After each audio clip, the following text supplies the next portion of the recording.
Nenya, the ring of power held by Galadriel. The Elendilmir, a token of royalty in Arnor. The helms of the guards of the gate in Minas Tirith. The star moon upon the doors of Durin. The corselet worn by Frodo Baggins. Mithril, or true silver, is the most precious of all metals in Middle-earth and is found in all these unique items across the land. Possibly found in Numenor before its destruction, but commonly believed to only exist beneath the most famous of the mansions of the dwarves, Khazad-dûm. Gandalf tells us that all folk desired it, and the Dark Lord Sauron was no exception. Hello everyone, in this video I am not going to focus on the common issues or topics surrounding this legendary metal, its basic history, how it led to the downfall of the dwarves of Khazad-dûm when they awoke a terror lurking deep below the earth in their efforts to mine it, or even some more detail on all the objects or places you could find mithril used in the Third Age of Middle-earth. I've decided to focus on something that is maybe overlooked, Sauron's desire for it. What does Tolkien tell us about this? Why would Sauron seek it more than anything, except his precious Master Ring, of course? What could he have been doing with it in Mordor? First, beyond Gandalf saying all folk desired it, as some proof Sauron would, he also tells us the following. The dwarves tell no tale, but even as mithril was the foundation of their wealth, so also it was their destruction. They delve too greedily and too deep, and disturb that from which they fled. Durin's bane. Of what they brought to light the orcs have gathered nearly all, and given it tribute to Sauron who covets it. He covets it. He doesn't just desire it, he yearns to have it, to possess it. This covetous nature of Sauron is easy to understand.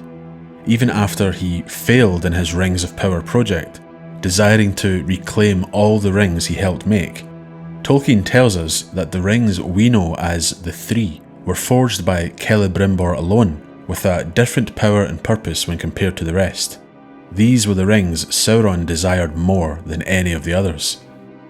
Now these were the three that had last been made, and they possessed the greatest powers. Narya, Nenya, and Vilya they were named. The rings of fire, and of water, and of air, set with ruby, and adamant, and sapphire, and of all the elven rings, Sauron most desired to possess them. Of course, Sauron could say that these rings would never have existed had he not shared his knowledge of ring lore to the elves of Eregion. But I think it speaks of Sauron's selfish and rapacious nature. He helped indirectly in making them. They hold a power he wishes to have, so he doesn't seek to claim them, he seeks to reclaim them, as they are his in Sauron's own mind, despite being treasures made from the mind of Celebrimbor. It's then not surprising that this treasure discovered by the dwarves is something he wants as well. No trade, if that would ever be attempted, no mutual benefit. Sauron covets it and wants more than his share. He seeks all of it for his own purposes, and I think it's easy to understand why a figure like Sauron would desire it. Beyond being a Dark Lord, let's not forget that Sauron is one of the greatest craftsmen in the history of Arda. Legendary, in fact. Which craftsman wouldn't want a metal that could be beaten like copper, polished like glass, described as light yet harder than tempered steel? It sounds magical, and Sauron would not want his enemies or future slaves to enjoy its properties. He would make use of it, and achieve more than they could. At least that's how I imagine his mind. Gandalf doesn't offer any more information, but a draft does give us a little bit more. Mithril is now nearly all lost. Orcs plunder it and pay tribute to Sauron who is collecting it. We don't know why. For some secret purpose of his weapons, not for beauty. This again rings true when we think of Sauron's personality at this time. Using something that can be fashioned into beautiful treasures for something like weaponry and warfare. Elves would use it for the star moon, Ithilien, found on the doors of Durin, and you would find it on crowns and jewellery. But can you imagine Sauron wishing to simply display it for its beauty? Maybe in the Second Age, but not when he has assumed the position of tyrant. and forcing his will through an iron fist over a silver tongue. Avarice itself is a possible motivation here. We know that Sauron believed the extreme greed of the dwarves when they used the great rings of power gifted to them was of some benefit, a blessing rather than a curse. The accumulation of great wealth that they would not share with him as they could not be dominated. Sauron is the type of figure who would know the great value and strength of this material, declaring that no one else was worthy of it. Christopher Tolkien then adds a note that offers something similar to what his father had once written. Another draft puts this slightly more fully. They give it in tribute to Sauron, who has long been gathering and hoarding all that he can find.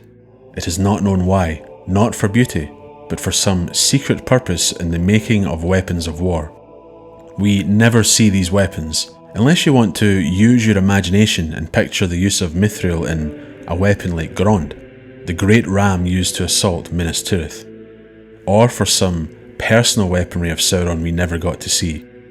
I like to imagine the scientist and craftsman Sauron experimenting with Mithril, discovering properties that maybe others had not, desiring more to discover its secrets. Perhaps he was so covetous of it that he would not even entrust these weapons of war to anyone, being unwilling to part with Mithril once obtained. Or he just didn't want anyone else in Middle-earth to have it. Who knows what would be found in the vaults of Barad-dûr, the works of Sauron. Beneath the rubble of his tower may lie those secrets, corrupted Mithril used in his dark arts for the purposes of war, ceremonial armour for his descent from his tower when all was won. Beyond the words of Gandalf and Tolkien, we just know that Sauron was certainly not above admiring this unique metal, but we can only imagine the horrors or wonders fashioned by one who had the imagination and skill to craft objects like the Rings of Power in the first place.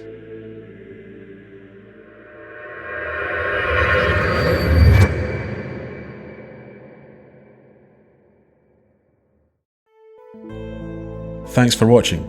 This is just a short video I decided to make, mostly because I simply had the time to do it.